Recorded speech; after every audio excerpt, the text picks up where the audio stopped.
Jack, welcome. How you doing? Doing good. Ready to get after it today. We got a great show for everyone. We're ready to start cooking. So, Jack, what are we making today? Drum roll, please. Cereal! Yes! A great way to start the day. So, let's get into it. Let's get after it. We also have milk. Cereal and milk Boom. typically tend to go together when you're eating them as a meal, but if you're having it as a snack, it's more likely to be eaten just raw. Yeah, this is going to be that authentic Wegmans 2% reduced fat milk. You can find it at any Wegmans, locally or not locally. That's up to you. All right, perfect. And we remove our cereal from the bag. All right, so remember, as always, when cooking, safety is our #1 priority. So Always. I have my apron on to avoid a stain. I don't want my mom to get upset with me when I go home and do laundry. Yeah. So, and yeah, we washed our hands, are ready to go. Let's get after it. So, this is a big controversy. So are we going milk before cereal or cereal before milk? I feel like it would be a disservice to do milk before cereal, so I think we should do cereal before I agree, milk. I agree. All All right. right, so let's get after it. Walk us through this. How are we starting? Let's just crack it right open. Right Gonna down break the middle. open I that. like that. That was a nice clean tear. Oh, yeah. Not sure if you guys could see, but he grabbed it from the folds. That's really ideal. All right. This is going to be your handy dandy bowl. All right. Yep. This is actually great because it's see-through, so you can kind of see our portions and ratios. Get that full range of motion. I think it really happens to help out. All right. So How much do you think we're going for today? You know, I'd Jake? go for 1 cup of cereal, and then we'll go for a ½ cup of milk. Okay, that sounds good. Yeah, nice pour. See, notice how softly he's pouring it here. We're not getting any overflow, any bounce. Really just a nice, clean, safe pour. All right, so we got one little fumble there. Nothing to worry about. Just gonna put that in my pocket for later. All right. All right, so now before we go on to this next step, this is kind of one we need to be safe about. We want to make sure we don't have any electrical appliances in case of a spill. So I'm going to remove the toaster from the table and just get some things out of his way so he can just have a nice, clean, solid pour. Yeah, we're gonna get it cracking. Let's pour it. So when pouring your milk, you kind of want to make sure you get enough in there. You don't want to douse it, but you also want to get it submerged. You can see Jack has a perfect amount right there. We don't want to put too much in, or else the cereal will overflow over the top of our measuring cup, causing a spill. And spills in the kitchen will often lead to danger. So, as you can see here, we have a really solid milk to cereal ratio. And that's really what we're looking for, is that we just have that balance. And so we measured it out. The more you pour cereal, the more you find out what you want. You can kind of just eyeball it. Yeah, no, it always works too, and especially if you want to spice it up at the end. Some people like the dry cereals on the top. Sometimes, you know, it's a good little addition, but if you want to shake it around a little bit, mix it up, get the Cheerios in there, it, you know, makes the experience all more enjoyable. So there's a lot that you can do depending on your preferences, whether you like it more dry, whether you like it more wet. And then also, I think we got to do a taste test for everyone. So would you like me to do it, or would you like to do it? Here, I'll let you take this one. Okay, so since we're living in a pandemic, I'm going to go back here a little bit, pull down my mask so I don't spread germs, and I'm going to give us a little taste test.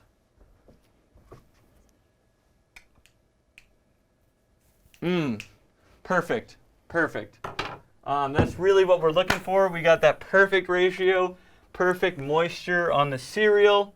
And if someone wanted to, depending on their diet, could they switch up the milk, and how is that going to change it, do you think? Potentially, you know, it's really, you could always switch up milk based on like preference. If you're trying to go for something maybe a little bit healthier, this 2%, it is reduced fat that really gets that done.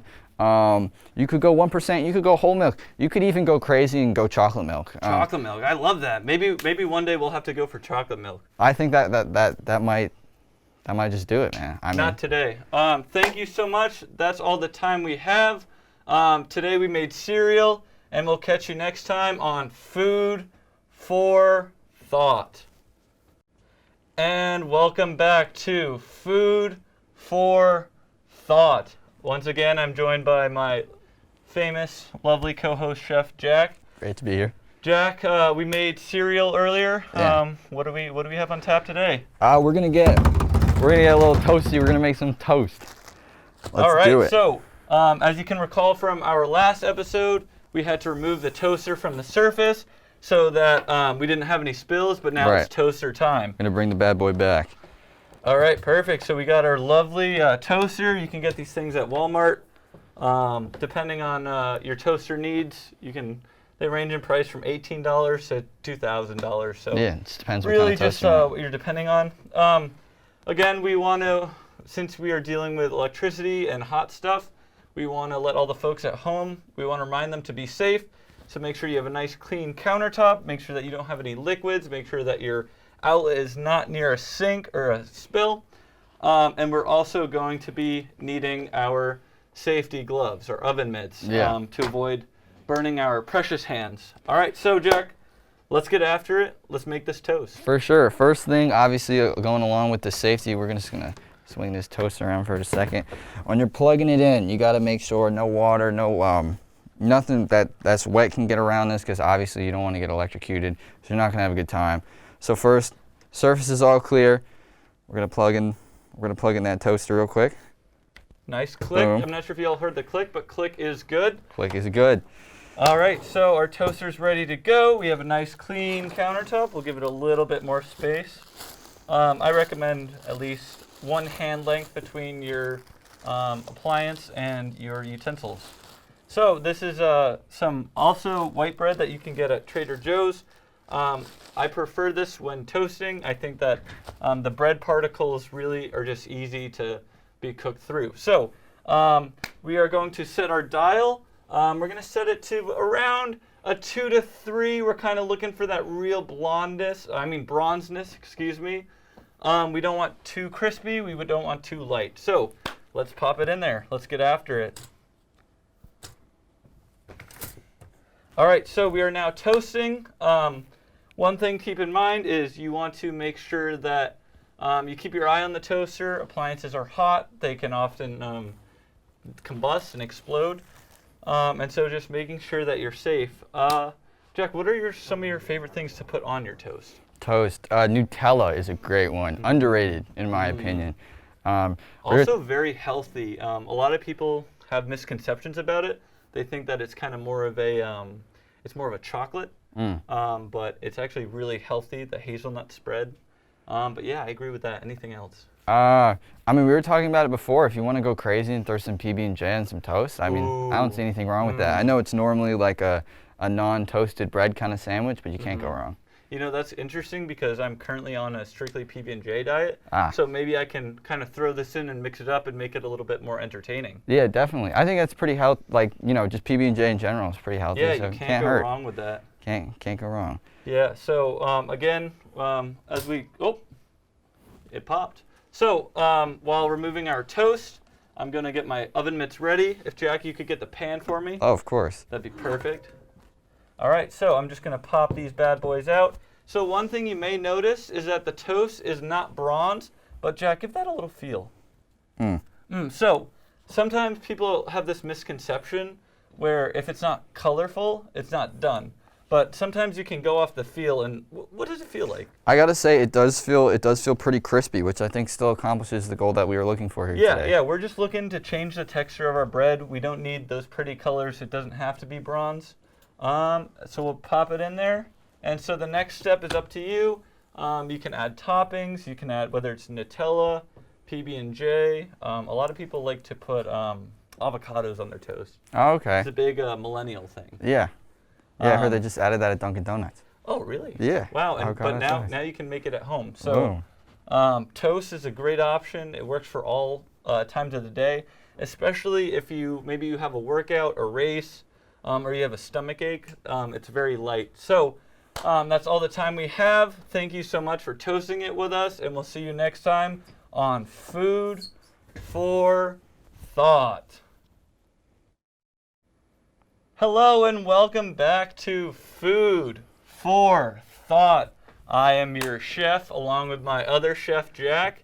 So we've made cereal, we've made toast, and we're gonna kind of top it off, end our day with one final meal. So Jack, drum roll, what are we making? We're going to be making some vegetable curry, a great option to go for dinner, even lunch also if you want to spice things up. Potatoes, vegetables, spicy curry sauce, can't go wrong.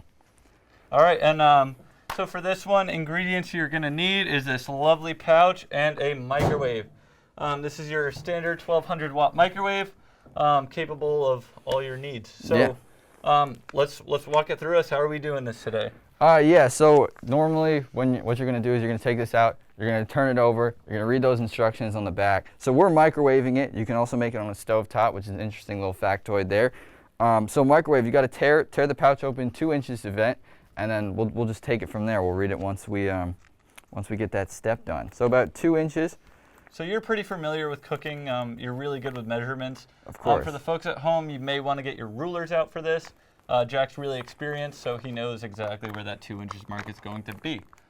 We messed up the tear a little bit, but we will persevere. All good. Mistakes happen in the kitchen. We're just going to persevere. So you're going to want to air that out a little bit, just so you know it's getting that yeah, full we're ventilation. really smelling that. Yeah. All right, so now if you follow me over here, we're going to pop this bad boy in the microwave.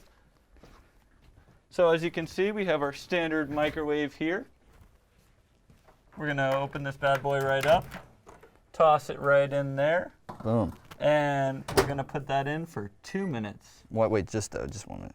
Oh, just 1 minute, my bad. No, it's all good. Hey, man. Better that we caught it. All right, so we are now cooking in the microwave. Some important things to remember about your microwave are these things have a lot of electricity in them, so you need to be cautious. Don't stare into it. It can cause cancer, and just kind of avoid it. I do kind of have a love-hate relationship with the microwave because I love how speedy it can cook my food. Yeah. But then I go to eat it and it burns my mouth. So it's like, so I just got to be patient sometimes. No, it's definitely a love-hate thing because if you do it too much, you're not gonna have a good time. All right, so again, we're gonna be dealing with hot food again. So safety first. We got our lovely oven mitts. Thank you, Gucci, for sending us these. We're really excited to have them, and we're really excited not to burn our hands. So while we wait for this to cook, it should be done soon, I think. Yeah, almost. Around now about 30 seconds probably. Yeah. Good guess. And this can also be combined with your toast and cereal. Do you hear that, everyone? It is done. So now we're going to come up back to our lovely microwave. I'm going to pop it open. Let it air out just a little bit because there's a ton of heat in there. So I'm going to use my hand that has my Gucci oven mitt on. And I'm going to remove the package. I'm going to bring it over here, and we're going to put it down in the pan because while it is super hot, we do not want to damage our countertop. So by putting it in the pan, it creates a nice surface between the countertop and the hot food. So we have now removed this from the packaging. We're getting a lovely smell. Let's get a little waft here. What do you smell there? I mean, you can definitely smell those veggies. I think the curry kind of weaves its way in there too, but it smells great. Yeah. It smells great. And also, this is a very, very nutritional meal. One of the things here on Food for Thought that we always like to talk about is the nutrition, healthy meals, healthy diet, healthy lifestyle. This is what you want to go for. This is all the nutrition facts on the back. You can look on the website for more information if you need it. Just really all-around great meal. Yeah. Also, once you cook it, you can feel free to just tear it open as far as you want. 2 inches to full. Just ventilate it. It helps. Especially, Jake, like you mentioned before, when it gets too hot, you want to make sure that if it's too hot already, you want to cool it off, give it that time. So then, when you are hungry and you are ready to eat it, which will likely be right after you cook it, it's ready to go. Yeah. Look at that. Man, that looks so good. I can't wait to eat this later with you. All right, that's great. all the time we have on Food for Thought. We will see you guys next time.